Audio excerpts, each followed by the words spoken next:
Welcome to Randy's Old Time Radio Shows. Tonight, you're about to cross the threshold into the shadows of the ordinary, where voices from the past still whisper and every creaking door hides a secret. This is the CBS Radio Mystery Theater, where suspense never sleeps, the unexpected waits in the dark, and mystery is only ever a heartbeat away. Tonight's episode is Crime of Passion, from February 13th, 1980. The CBS Radio Mystery Theater presents...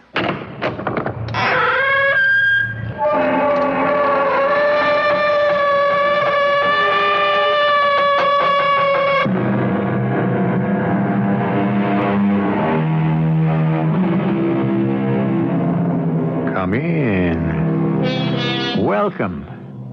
I'm E.G. Marshall. My wife doesn't understand me has always been a rather common complaint. And classically, it has been uttered by harried and put-upon husbands who insist that they stray far afield only to enlist the sympathy and commiseration that seems to be denied them at home. And yet, how often do any of these poor, deprived fellows think to put the proposition in reverse and say, I don't understand my wife? Mr. Parrish, describe in your own words what happened. Well, I walk into the house, and there she is.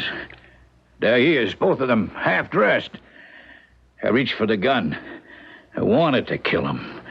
But part of me says, no, you can't. And then I see that smile on his face. Oh, that was it. I pulled the trigger. This, then, was the first time you knew she was unfaithful? The first time and the last time. You think I'd hold still for my wife carrying on? What kind of a man do you think I am?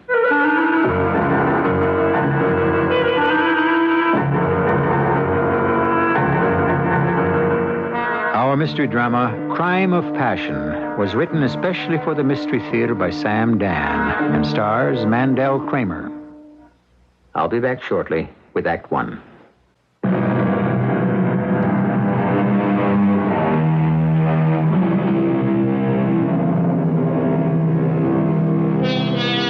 An intelligent woman is a woman with whom one can be as stupid as one wishes. That was the opinion of a learned Frenchman. And since the French are the acknowledged authorities on the games that men and women play, we should listen very carefully. Certainly, history has proved that intelligent women have a hard time in this world, especially when they are married to shallow, heavy-footed men. George Parrish, a night watchman, is coming home very late one night. He opens the door to his apartment, tiptoes inside. He doesn't want to disturb his sleeping wife. But she isn't sleeping. She's very much awake. And there's a man with her. Oh, Millie, what would I ever do without you? Why, you two, Chime! George! You've got the wrong idea! Don't, George! Please don't!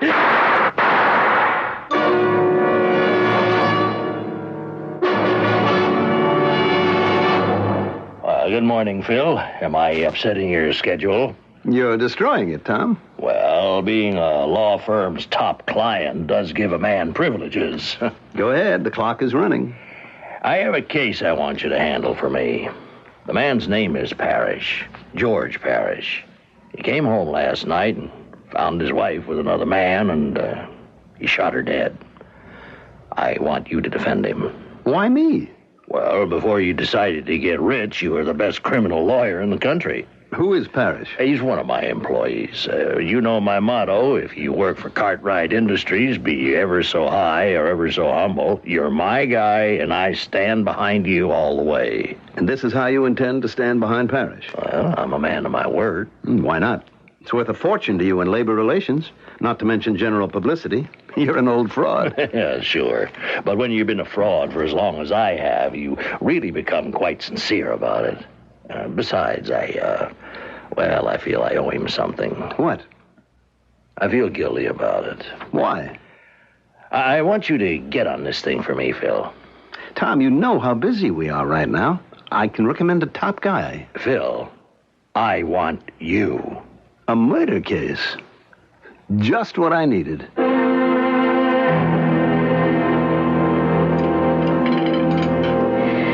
What's new in the paper this morning, dear? Oh, just the usual bad news. Oh, Oh, I'm sorry, darling. about what? I know I shouldn't be reading the paper at breakfast. Oh, that. It's just that I have absolutely no time to myself during the day. I mean, it isn't right. We seem to spend so little time together. I know. But things just seem to keep piling up. Yes, they do. You're being very understanding about it, aren't you? Well, I wasn't aware that I had a choice. Well, you do manage to keep busy. Oh, yes. There's enough to do. That's what I always said. These days, women should be out there, doing. What do you know about this? That merger is actually going through. International is going to buy Amertex. Oh, how's the job coming? No, it's interesting. And how is Frank as a boss? Oh, if you want to learn how to run an art gallery, there's no better teacher. Oh, something fascinating happened just yesterday. Why would International want to acquire Amertex? I mean, they must know it's a company completely enmeshed in legal problems, or do they? Oh, I'm sorry, darling. What you were about to say? Oh, it wasn't important. Will you be home early this evening? It's Bob and Gretchen's anniversary party. Gee, I really don't know what time I can get home, darling. Oh, do you have to work late again? As if things weren't bad enough, Tom Cartwright threw something at me yesterday. As a matter of fact, it's right here in the paper. Night watchman shoots wife in jealous rage. That's very sloppy writing. You can't tell which of them was in the jealous rage. What does this have to do with you? Well, Tom wants me to defend him. Oh, a murder case. I thought those days were over. Well, I never thought I'd miss them. But I tell you, nothing else can pump the adrenaline like a homicide. I miss those days. You'd come home and spread out all the work on the dining room table, and I'd keep the coffee going and type up the notes. And just before dawn, many times, we'd go out to breakfast. Well, you can only do that when you're very, very young. Oh, you talk as if we're very, very old. Well, we were very, very poor. Phil, we were never poor. Well, I mean, compared to what we have today. I often wonder. About what? Oh, about everything. Phil, I'd hate to miss Bob and Gretchen's party. Well, look, why don't you go on and I'll meet you there? If I know you won't show up till very late. What'll I do if I get bored and I want to leave early? I'll be stuck. Darling, it's just that I'm always so far behind. You could go by yourself. I'd have to worry about a taxi late at night. Oh, I know. Frank Hertford. What about him? Ask him to take you. Oh, I don't know. I see enough of him during the day. Frank is tailor-made for the job. He's the perfect extra man. Well, he's really not much fun. He doesn't have to be. All he has to do is be your escort.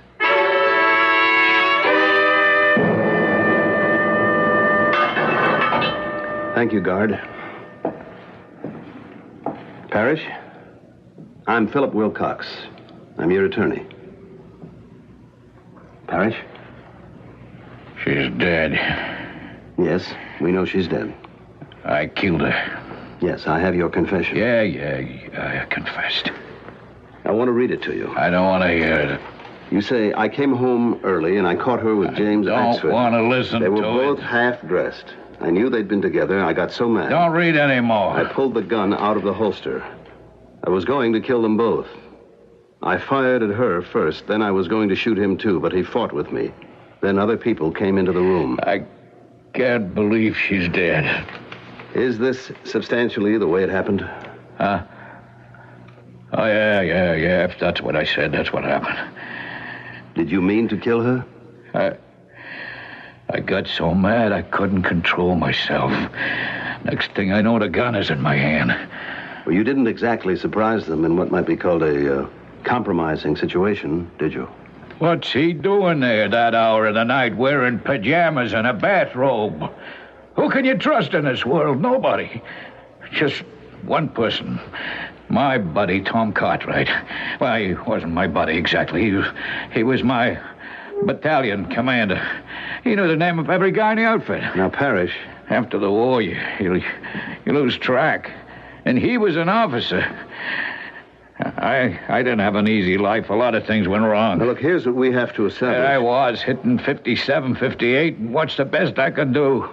Night watchman for this big company. Did you at any time, prior to the moment that you saw them together... These important guys come in seeing this big white-haired fella. He looks at me and he says, "Hey, I know you, George Parrish, B Company rifleman." Did you have any reason to suspect they were having an And he said, affair? "Look, George, anytime you feel you're not getting the right deal, you just come and see me." Parrish? I have to know this. That's how he always was. Big Tom Cartwright. Hey, you must be the smartest lawyer in the United States of America, because that's just who Tom said he'd get me. Answer this. Did you have any reason to suspect that they were having an affair? No. Who is James Axford? A runty little guy. He lived down the hall. He'd sit around with us and drink coffee. You want to know how stupid I was? I'll tell you. I used to think it was great that he'd drop in to keep her company while I was working. You mean you didn't suspect anything? Suspect what? He looked like a light breeze could blow him right over. Besides, she wasn't all that young or great looking. I mean, how could I figure she'd even be thinking of that kind of thing? How could this happen to me? I tried to give her everything. All right, Parrish. I think I have enough for now. Maybe I should have spent more time with her. You know how women are. They want you around all the time, but what was I going to do? I had to work nights and part-time.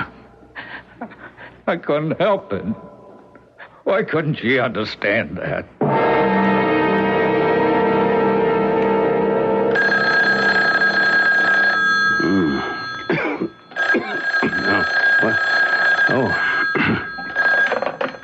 Hello. Phil, it's Tom.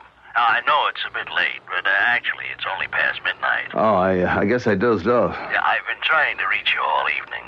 Did you see George Parrish? Yeah, I did. Well, how does it look? It looks good. Hey, that's great. You know, in cases like these, you usually have to explain the gun. You know, if he didn't mean to use it, why did he have it? Well, he had to carry it on the job. Exactly. And that's a big plus. So we'll go for something in the neighborhood of guilty due to temporary insanity. Well, I think that's exactly what did happen. So you're telling me that he'll do okay? Unless something unforeseen comes up. Like what?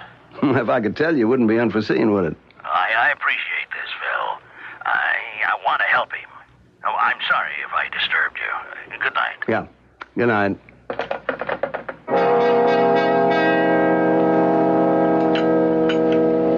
Good morning, dear. Pour you some coffee? Oh, please. Oh, you look tired. Well, I had a restless night. You're always nervous with Case. With Case?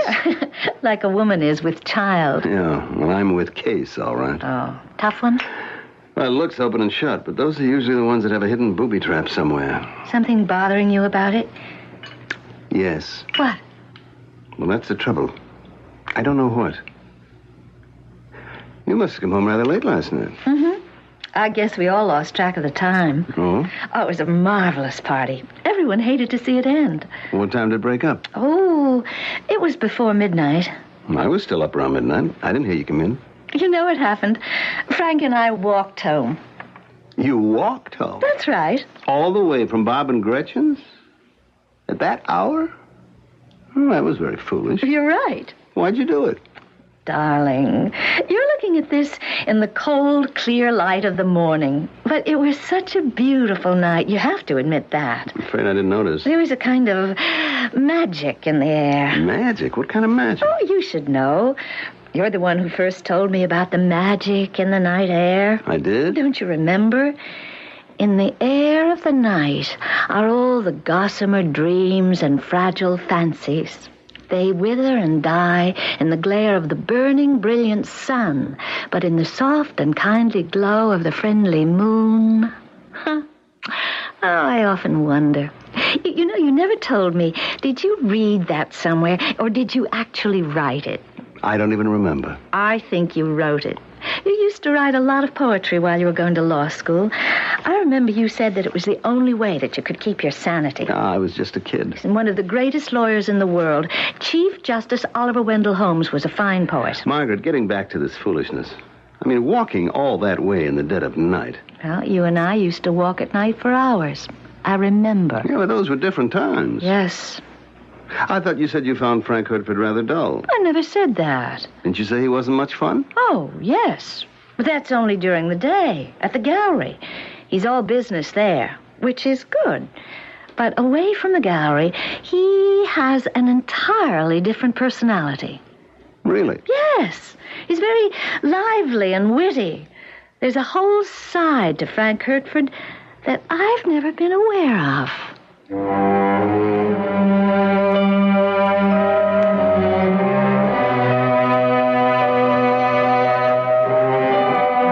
On that line, let's take a break and see how things seem to be shaping up in our little drama. Of course, there's always the possibility that we might be reading a bit too much into what we've been hearing so far. On the other hand, we may not be reading enough. We'll just have to wait for Act 2 for a clearer definition.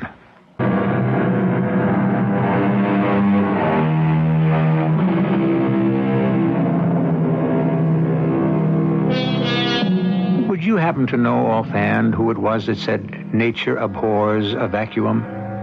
It has a scientific sound to it, so you might assume it was a physicist. But the fact is, it was stated by a philosopher. And he wasn't thinking of things like vacuum tubes and the like because they hadn't yet been invented. No. What he had in mind were human affairs and what people will do if their lives are empty. Hi, Terry. Hey, Phil. Late as usual. Yeah, it's like old times. We're going to lock horns again. Why don't you come downtown and really practice law? Why don't you come uptown and really make some money? When I get old. Then you won't be able to enjoy it. Say, I hear you guys are raking it in. However... However what? You're basically a one-client law firm. Now, what if you lose him? Lose Tom Cartwright? We're too involved with everything he's got going. It's as if we were welded together. How could we lose him? Well, the outfit that had him before you did lost him. Thanks. You just made my day. Yeah, all right. Now, getting down to cases. The George Parrish thing now. This is the quintessential crime of passion. That's your story. Well, you admit that it's open and shut. I don't have to admit anything. Oh, why don't we save the taxpayers' money? Oh? You want a plea bargain? Look, why don't you ask for manslaughter? We can wind up with guilty because of temporary insanity. Oh, how nice of you. And for you, too. You get the word guilty in the verdict. I'm going for murder 1. You have to be kidding. The public perception of these insanity things, it's completely negative these days. You see, man on the street thinks all you have to do after you kill somebody is have a smart lawyer claim you were temporarily insane and you beat the rap. But I do have temporary insanity here. Oh, do you? Yes, I can get psychiatric testimony. It says so. Oh, I can get psychiatric testimony that says you don't. All right, so our shrinks cancel each other out. And what's left is this poor, pathetic-looking, put-upon slob. He's your hard-working, hard-luck guy who never got a break. And a war veteran, too. That doesn't carry the clout it used to. Got a Purple Heart. Probably shot himself cleaning his rifle. So, what? Your client is lying. Well, I believe him. I don't. Why not? He walks into his house, all unsuspecting. And he's suddenly confronted by the infidelity of his wife. Now, in a sudden, wild, uncontrolled fit of rage, he shoots her. You're stating my case. And it's a lie. No man or woman, for that matter, is ever unaware of infidelity. Come on, Terry. How can you say that? You mean a fella doesn't always know his wife is being unfaithful, How could he know? Are you telling me if Margaret were having an affair, you wouldn't know about it? Margaret would never have an affair. Oh? Why not? She's not the type. Well, what is the type? And besides, realistically, she's older. Older? Look, the truth is, why would anyone want to have an affair with Margaret? Have you seen her lately? Well, as a matter of fact, at the gallery. See, my wife dragged me there to look at some art, just last week. Oh, she looks great. Yeah. Now, look, getting back to your basic point. Which is, a man has to know that his wife is having an affair. He has to notice the change in her. What change?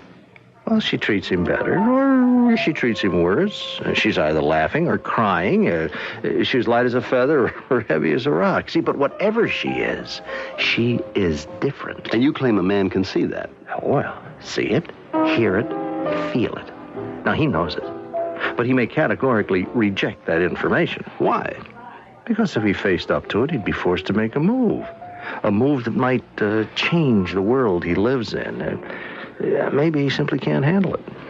So if you're right, why didn't my client go on evading the issue? Why did he kill her? Because you can only lie to yourself for so long and no longer. You see, you're taking a terrible psychological beating. You have to blow up. And suddenly, something happens, which may be completely unrelated to the marriage, but it's a terrible trauma, and that's when a guy goes home and makes her pay for it. Well, you'd better be able to prove that to our 12 good people and true. That's why we're having a trial, isn't it? Phil? Is that you? Yeah? You didn't say you were coming home, so I didn't bother with dinner. Oh, well, Hey, look at you. You like the dress? I don't know. Well, it's a bit daring. Oh, now, Phil. Well, I mean, let me put it this way. You usually dress with an eye toward suggestion rather than display. Well, I hardly think you could call this display. Well, for you, it's certainly something new. New? I've been dressing more or less like this since, it's been over a year now. I never noticed. Well, actually, Phil, you're very rarely home. Well, it has been a hectic time. I'm sure you understand that. Of course. You see me mostly at breakfast, and then I'm in my robe and my hair isn't done. No, just wait a minute. What did you just say, that I only see you at breakfast? Mm-hmm. We have breakfast together, and you leave the house. Then you generally come home very late for dinner. Darling, we are swamped in the office. Oh, of course. So when you do come home, I'm ready for bed. Sometimes I'm already asleep. But you do look different. I would hope so. I mean, you haven't really consulted me. I mean, what I mean is, every time you buy a new dress or decide on a different hairdo, you'd always ask my opinion. Darling, how long has it been since my hairdo or my clothes have been of any interest to you? Actually, you've become careless about my appearance. Certainly you've been much less strict lately, much less demanding. Well, I have had some very important concerns. Well, maybe my appearance isn't as important to you as it once was. Oh, now, come on, Margaret. Look, there's nothing personal in this. It's just a basic truism of married life in a great many marriages. Well, now that you're all dressed up, are you going somewhere? Mm-hmm. We're having a special showing at the gallery tonight. Oh. It's going to be quite an event. Why don't you come along? Oh, I'm not sure I'd fit in with the sort of people who'll be there. Well, most of them are very nice people. And the truth is, I simply have to finish some work. If you keep this up, then the work is going to finish you. Why not take a night off? The truth is, honey, I'm just too tired. I mean, do you have to go? It's a very important evening. Frank is depending on me. Oh. Don't worry, dear. Frank will see to it that I get home all right.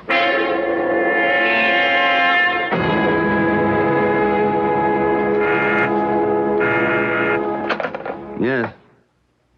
What's that, Miss Tidings? I have a lunch date with Tom Cartwright. Oh, that's right. That's right. Thanks for reminding me. Let's see now. Ladies and gentlemen of the jury, from time to time we are shocked, rudely awakened. We look at our advanced state of sophisticated civilization, and we are horrified when we realize how thin is the veneer, the veneer of what? Already said civilization, sophistication, cultivation, advancement. Let's see now, where is that book? Why can't I ever find anything? Miss Tidings, where's my thesaurus? Why does everything always disappear? Please, I don't want any excuses. I just want the book. Oh, for crying out loud. Miss Tidings, I'm sorry. It's right here on my desk. And look, call Mr. Cartwright for me. Say that something extremely vital has suddenly come up and I have to cancel lunch.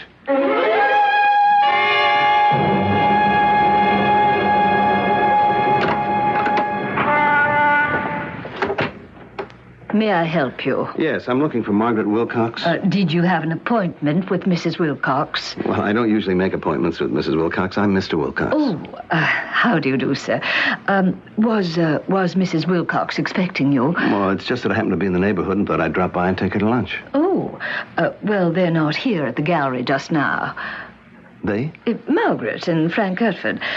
I think they said they were going to Philadelphia to look at the work of a new artist. Oh. Well, it was just a spur-of-the-moment thing. Thank you. Thank you very much.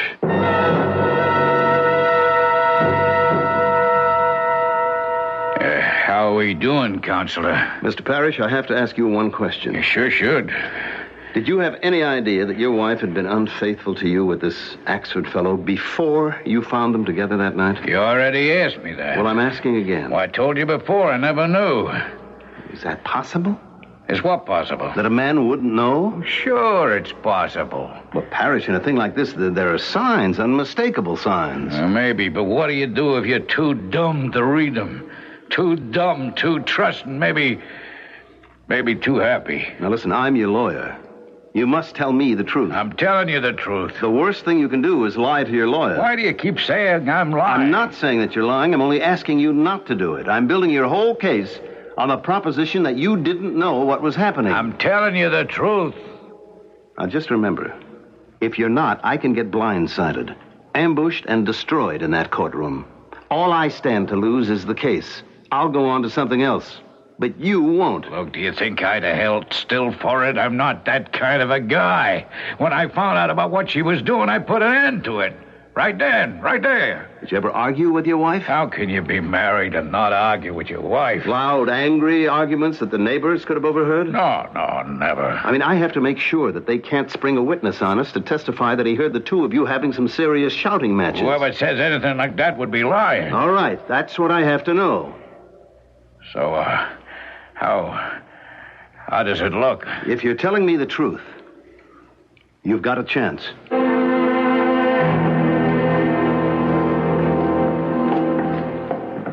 Hey, Phil. Oh. Been visiting your client, I see. Terry, do you actually believe that you can get him on murder one? Yeah. You have to prove premeditation. I know. Well, it's awfully tough in a case like this. That's true. You're really sticking your neck out. That's what your neck is for, buddy. Well, you must think you have something. You ever read a play by James M. Barrie? Now, what are you trying to pull on me? It's called What Every Woman Knows. What about it? Well, he makes a very big deal about how completely a woman understands the man she's married to. So what? Well, women don't have any monopoly on that kind of insight. They just brag about it more. I still don't know what you're talking about. If I were writing a play instead of constructing a case, you know what I'd call it? What Every Husband Knows. Yeah? What does he know? What doesn't he know? That is, once he sits down and really starts asking himself the right questions.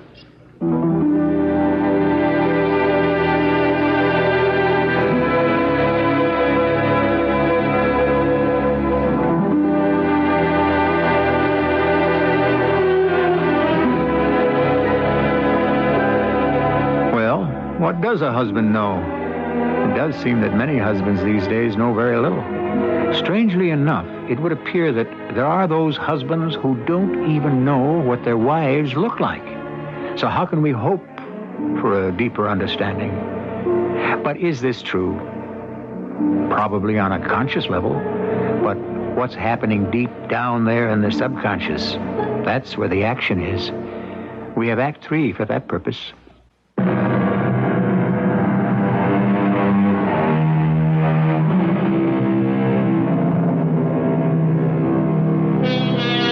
We have the word wedlock, which is used to define the married state. Wedlock is derived from an old Gothic word which means a pledge or a contract. And that's what marriage is really about, no? A contractual agreement.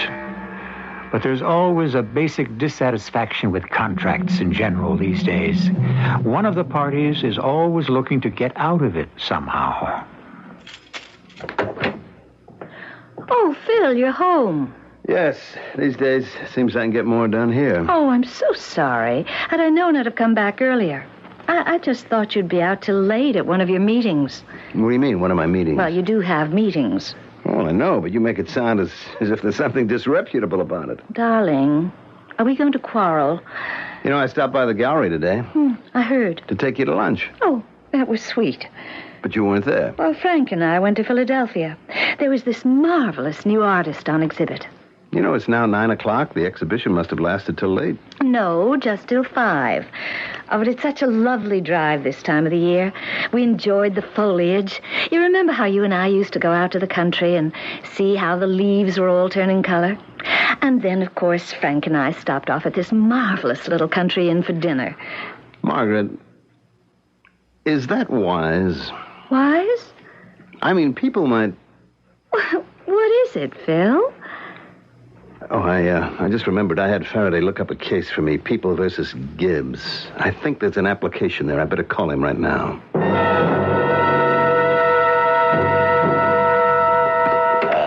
Phil, you got a minute? Oh, come in, Tom. Sit down. Well, thank you. I don't see you at the club. I don't see you anywhere these days. And what's this?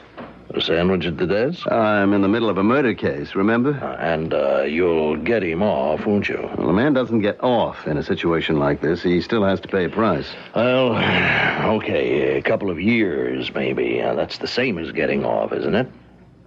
Phil, you're worried, aren't you? I always worry when I'm in court. Sure. He killed his wife. But it was in a fit of sudden blind rage. You know, in that single terrible moment, his whole world collapsed. Now, he'd worshipped that woman. That's your defense, isn't it? That's right. Well, it sounds great to me. What could be wrong with it? I don't know. Well, are you saying there is something wrong with it? I don't know that either. And what's wrong with you? Terry McLean. Oh, your district attorney friend. Mm-hmm. I don't like his attitude, Tom. He wouldn't have gone for first-degree murder if he didn't hold something up his sleeve. Well, something like... He's like what? just a bit too confident. Oh, come on. There are guys who can sit with a nothing hand and make you believe they're holding 4 aces. Look, I know Terry. He's got something. What? Premeditation. George Parrish isn't that kind of guy. What kind of guy? Who'd put up with his wife fooling around. The guy with guts doesn't do that. And that's the thing George always had. He got the Silver Star. I was there when he earned it. Look, we're talking about different things. We are talking about a red-blooded guy who reacted in a way that's unfortunately all too human. I used to think that myself. But it isn't so simple. Here you are in a well-ordered world. You become aware of something that threatens your entire existence. That is, if you choose to confront it. Well, you have to confront it. You have no choice. You do. You can choose to disregard it and pretend it doesn't exist. Well, tell me, what real guy could accept a situation where he knows his wife is cheating on him? A real guy who happens to be in love with her. Phil, I don't know what the DA has, but you have to win this case. I am telling you that right now. If Terry has premeditation, I'll have to perform a miracle. Well, if that's what is needed, that's what you are getting paid for.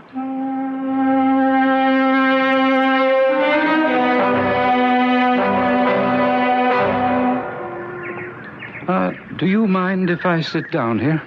It's a public bench in a municipal park. Beautiful day, isn't it? Excuse me. I see you're busy with your own thoughts. I have no right to intrude, but I had this idea that I should talk to you because your name is Philip Wilcox, isn't it? How do you know me? Oh, you're a lawyer and a very good one. You're defending a man named George Parrish who murdered his wife. Oh, you must have seen my picture in the paper. At first I thought I'd visit you in your office. Why? But I didn't have the nerve.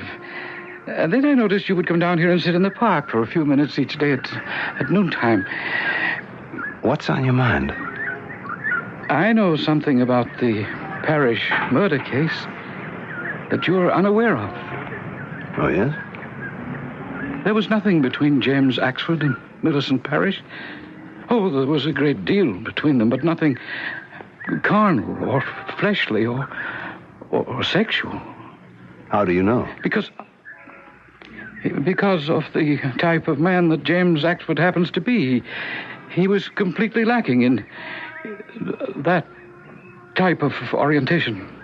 Is that a fact? Yes. Then why was he in her apartment at 2 a.m. in his robe and pajamas? He needed comfort. Comfort? Yes. James Axford is a man who suffers from loneliness. He was unable to sleep.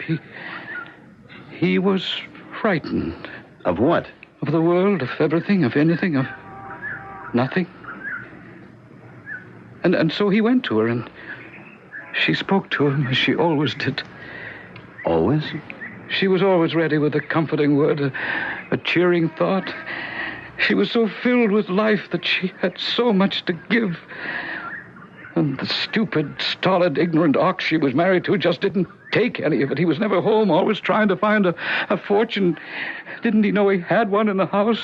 How do you know so much about this? Oh, I'm sure by this time you know who I am. Yes, she comforted me.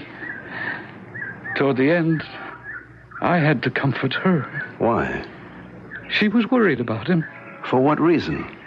He was afraid he'd lose his job. But I know Tom Cartwright. Tom would never fire him. Oh, but he did. Why do you say that? Do you know it for a fact? George must have been fired. That's why he came home and shot her. Funny. He says he shot her because of me, and I had never had anything to do with her. In that way. But in a sense, in a real sense, I was getting her ready for another man. I was awakening her to the possibilities of the world. A woman like her with all that imagination, all that life. She has so much to give. If her husband doesn't want to take it, she has to find someone who will. Why are you telling me all this? Oh, because I have a sense of humor. I'm a waiter. The other day I worked at a big party. The most beautiful woman there, I thought, was a Mrs. Philip Wilcox. Mrs. Wilcox? I saw she was there without her husband. The story is she goes everywhere without her husband. I saw how the men looked at her. So, who is better equipped than you to be the defense attorney in this type of murder case?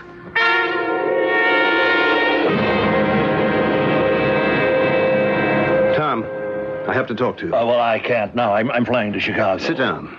Just wait a minute. You can't just barge into my office. Tom, the day he killed his wife, did you fire George Parrish? Now, what kind of a question is that? If the answer is yes, my whole defense collapses. There's no way a thing like that could come out, is there? Oh, boy. Well, who would bring it up? George wouldn't. How did you fire him? Oh, well, I called my secretary and I said, oh, good Lord. And she must have called personnel. Now it's a matter of record. No wonder my DA friend Terry's been going around with that Mona Lisa smile on his face. I told you he got the Silver Star. It was for saving my life under fire. Great. So why did you give him the sack? Because he'd been stealing. Oh, I didn't mind. I mean, what did it add up to? A couple of $100 now and then. But the foreman and the other fellas, they were wise to it, so I had to stop it. Now, I said, George, you have to cut it out. If you need extra dough, just come to see me. So shouldn't that have ended it? No, he kept on stealing, taking advantage of me, making me look like a chump to the other guys. And so I called him in. I blew my stack, and I said, get out of here. He turned pale as a sheet of paper. Well, I guess he must have nursed it for a while. Then he went home, and he killed her. Who else did he have to take it out on? The DA knows about it. He has to. But you see, he didn't kill her. I did. I made him do it. And I should have given him another kind of job, but what? He wasn't good for anything else. Tom, there's no way I can save him. But you have to. I cannot do the humanly impossible. I don't recognize words like humanly impossible. And I don't have to, because I pay top dollar. And all I know is I want results.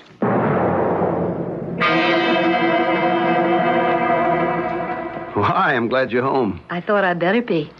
I was in the courtroom today. I didn't see you. I heard you make the charge to the jury. What'd you think? I thought it was magnificent.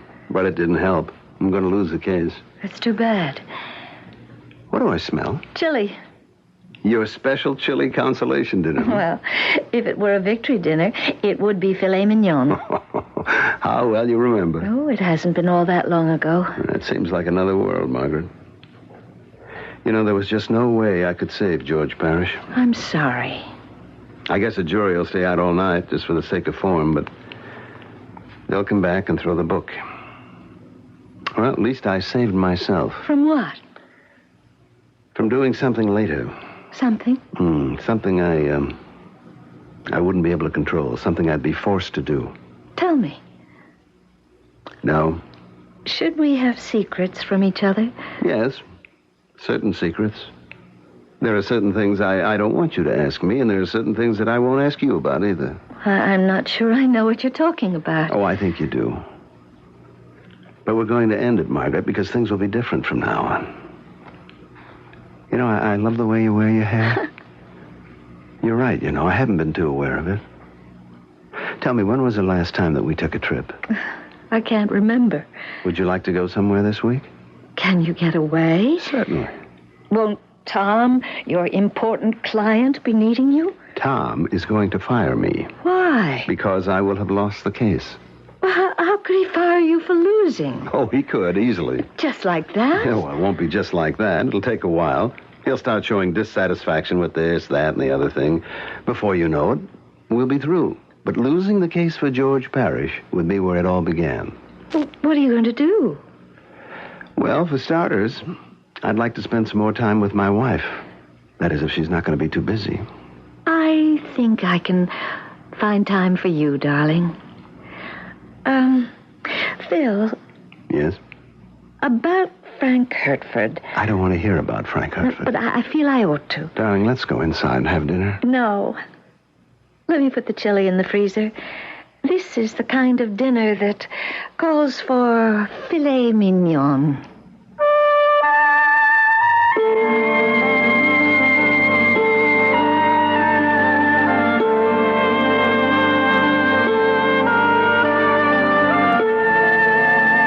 And there the matter must rest.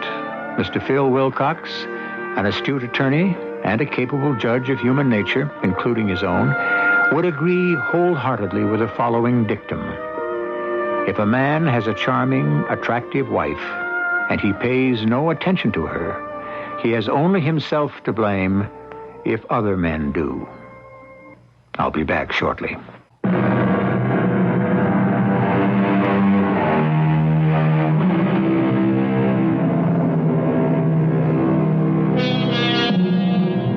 The crime of passion, so frequently encountered in both literature and life, seems so sharply defined, so easily comprehended, so basic, so uncomplicated. But is it? Men and women are complex creatures who will always act in their own self-interest. And sometimes a sudden burst of blind fury can have been created by many years of clear-eyed preparation deep in the subconscious, where everything is finally decided for all of us. Our cast included Mandel Kramer, Carol Teitel, Earl Hammond, and Ian Martin. The entire production was under the direction of Hyman Brown. Well, folks, that's all for this episode here on Randy's Old Time Radio Shows. Now, bringing these golden oldies back to life takes no small amount of time and effort from our good friend Randy, cleaning up the audio, converting the files, and making sure each show has the best audio possible. If you've enjoyed the program and you'd like to help keep these classics on the airwaves night after night, why not consider a small donation? Every penny goes straight to supporting Randy's work and helping this channel stay on the air. You'll find the links down in the description below. And for those of you kind souls who've already given, Randy tips his fedora to you. Your support truly keeps this old radio spirit alive. Thanks ever so much. And until next time, keep those dials tuned and keep the memories rolling.